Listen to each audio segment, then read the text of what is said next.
what's going on, y'all? T-Bob here. And Jake as well. And you're about to watch a little OTB LSU. We're going to give you all the latest, greatest between LSU football, baseball, women's basketball, softball, and everything in between. Bottom line, if you want to talk Tigers, keep it locked, subscribe, like it, and we hope you enjoy the Well, it's kind of like LSU football recruiting. A little bit of good, a little bit of bad, and we, going to break it down with you here because you lose a player, you gain a player, and when you lose a player in recruiting, like it never like hurts too bad to me typically because like that's just going to happen. But it does sting a little bit more, Shea, when you lose one that is a state of Louisiana guy. It does. Javor Antoine, a top 10 corner, a top 10 DB, a guy who could play corner or safety, opened his recruitment back up, and he had committed in January, right, when this new defensive staff had been put together and had been taking visits to Miami and Florida State this summer. Keelan Moses doing the same, taking visits to A&M and Oregon. So those are the two current commitments that actually went out and made summer official visits. And the dead period hits, and Antoine reopens his recruitment. This is one I would say that was not expected. Look, they knew that he was taking visits and all of that, but the timing of it and how he did it was not, they weren't privy to it on the LSU side. So I think now they have to, like any recruitment, turn around and get with Antoine and his camp and see where things go next. If it is one where he's trying to leave the state, this is a kid who had also played a 7-on-7 ball for South Florida Express and not with all the guy. So he's obviously got some connections down there that he's kind of tapped into through those two colleges. And I'd keep an eye on Miami here, sure, but also evidently or clearly, as you would expect, Jake, LSU's going to fight to get him back. And I will say, though, Westgate, beyond the signing of Demarion Johnson last year, has not been too kind to LSU recently with Derek Williams, one of the top safeties in America, leaving and going to play at Bama, Texas. And prior to that, Lewis going to play at Bama as a tight end. So this felt like kind of a shift in that, right? Like they signed a Westgate kid last year. They had Antoine committed this year. And it seemed like all was well. And now with Antoine reopening things, that stings because Westgate's one of the better programs in the state. It stings more, obviously, and we're far from signing day, but losing a kid who is a top 100 prospect at a position that you can argue, long-term, even maybe above DT, is their biggest need spot, which is corner. And Shea, it felt so good because your new defensive staff, obviously they get a major recruit, but also like for Corey Raymond, and we know, and you know this, like OTB's team, Corey Raymond, and like the Godfather of DBU, and he gets like this prize recruit like right off the bat, and is a new Iberia guy like you laid out, and that's where Corey Raymond's from. And so like it just felt right. It felt like, okay, man, DBU is going to be back sooner rather than later because Corey Raymond goes to his hometown and gets one of the best players in the country. And so, like, you do still have that part of it. Like, you think maybe Corey Raymond can continue to, recruit Antoine and maybe change his mind, get him recommitted. But it does seem like you laid out, he wants to maybe get away. Like Florida State, Miami, you mentioned playing, for South Florida there in 7-on-7. Like, sometimes it just feels like a guy wants to get out of Louisiana and you can't really do anything to stop him, even if you do have a connection. Yeah, I think that's very much the case. I think it's the same reason a kid like Keelan Moses at U-High takes visits. We've seen kids who go to U-High their whole life say, I don't want to end up going to, college in the same place, the exact same place, same campus that I went to my entire, high school and before. Yeah, Hester boys, y'all don't have a choice, so don't listen to that. Yeah, see, exactly. Some parents will say that, others say, go do your thing.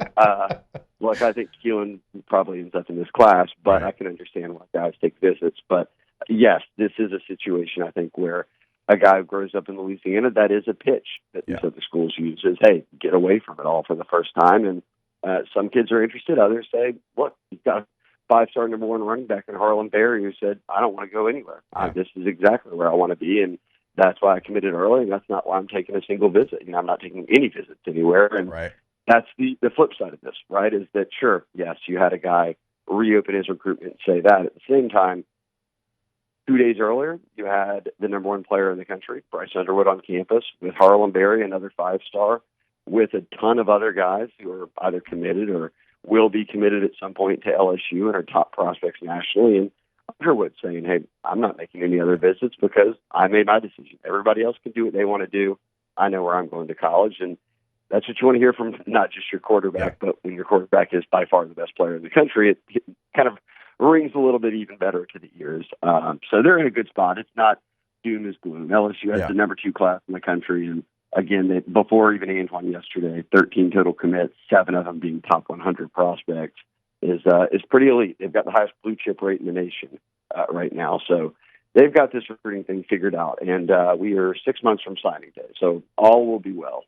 Yeah, and Underwood's the guy. Like, if you want somebody that is a solid commitment, that's the one that you certainly want to have. And so LSU fans will appreciate hearing that. But for Keelan Moses, and you're right, and we were joking, like sometimes like you go to the school that's literally on the same campus, and maybe you do want to get away. We have seen that for, the last, 15 years since you guys have been putting guys in D1 football, year in and year out. But he was like the guy. And every recruiting class has the guy that is like, he's out front, he's recruiting everybody to come to that school. He's kind of, the voice of the recruiting class, and Keelan Moses has been that for LSU. And so when you see him maybe going to visit or talk about Texas A&M, maybe it does hit a little bit different for you. And maybe, Shea, because he's been committed so long, maybe it was just like a, hey, I'm still here kind of reminder for everybody in the recruiting process, because, when you're as committed as he seemed like he was, then maybe coaches don't feel like they have to maybe check up as much on that player? I think it could be a combination of all that kind of stuff. I mean, you've been around football long enough, and then certainly recruiting to know how it goes and kind of hear different things. I bet it boils down to a combination of, it's not just one thing. It's a little bit of everything. I think you're right in a way that, look, he committed in November and was that guy who said, hey, look, I want to lead this class, all of this. Well, then we turned around to January and they popped Underwood. They popped Harlem Berry. They got Javor Antoine. And then they go on this run across the spring where they end up having the number 1 class and all of that. And look, our fans out there are all that talking about Keelan Moses every day like they were in November. No, they end up, focusing on the next guys and the next guys and the next guys. And for a kid like Moses, I think it's more than fair to say that, hey, look, I don't need the love type of thing, but hey, look, I want to be able to go and experience some of this as well. Yeah. And that's what he's doing. And look, he's got his little brother, Emmanuel. He goes on all these visits with him. He's in high school and has got college offers, including from A&M, where a school they've already visited. I think that Keelan wants to be at LSU, I think, at the end of the day, but I think at the same time, he's going to go out and have some fun with it and experience the process and do what 16-year-olds do, which is, us old heads, us 30-plus, 40-year-olds out here, we don't have to agree with everything they do because they're kids, and that's on them. Yeah. It's their decision. They're growing up into men. Now, Shea, I don't know if it still works this way, and I don't know if it works with highly touted guys. Maybe it was a 2-star thing. But I've told the story before. I was about to go on a visit to Miami, and Coach Saban pretty much called me, and he had different wording, but he's like, if you go there, you might not have a place to come back to, right? Because I was silently committed to LSU, and I was still going to take my visit because I had it already set up to Miami. He's like, hey, if you go, I don't know that offer is going to be there when you get back kind of situation. Strong-arming me, right, not to go to Miami. Now, the landscape has completely changed in recruiting, and players have way more leverage than they've ever had before. Did things like that still happen? Yes. Okay. Things like that definitely still happen. I think the risk you run now is, does Jacob Hester turn around and put out on Twitter that Coach Saban called me and told me my spot's not there anymore, and not to certain terms or whatever it is. Right. So it can maybe backfire on you a little bit more quickly than it could then when there wasn't really any way for people to know that unless it got talked all about on the radio or written in the local paper or whatever it might be. But yes, those conversations still happen. But I think a lot of kids know where they're at in the pecking order to the point where they avoid those kind of situations if they can. Because it's, as you said, just with it changing and with the NIL, we're all of this. It's get on board, and if you're not, then we're going to go out and replace you with someone else. It's sort of an understood thing. But yes, those not just at LSU, everywhere, even with Saban gone, those conversations for the best teams still happen. Catching up with Shea Dixon, talking some LSU football recruiting here on OTB. All right, so we've talked about some of the players that LSU has lost over the last couple of days and weeks, but they've also brought in some players. They brought in some some linemen, interior offensive linemen, some edge rushers. Where has LSU gained players in this recruiting cycle? Yeah, here we are. We're feeding to our fan base, right? Very negative all the time. Right before Antoine decommitted, Jake, across 48 hours, they got 4 commits. Yes. And both of them for this year, this class, are top 100 guys. Jesse Harold, an edge rusher out of Florida, first commitment for Kevin Peoples, Bears the ends coach. Big-time player, top 10 edge rusher, top 100 prospect, elite measurables. I think this is going to be one you look back on and are pretty excited about. So remember that name, Jesse Harold, 2 R's in Harold. But he's on board, committed. So that one's done. And they also popped Carius Kern out of Arkansas, who is the number 1 interior offensive lineman in America, top 25 overall prospect, on 3, right in the 5-star range if we had 32 5-stars like there will be by the end of the recruiting cycle. But I also don't think anyone's going to catch him like I don't for Underwood or Berry as the number 1 interior offensive lineman. So you've got 3 number 1 players at their position on offense, and no shock, right? They finished with the number 1 offense last year. Yeah. They kept the offensive staff intact. When you fire a whole defensive staff, it's going to take them from January to now to put their board together, bring guys in on visit, and set up official visits.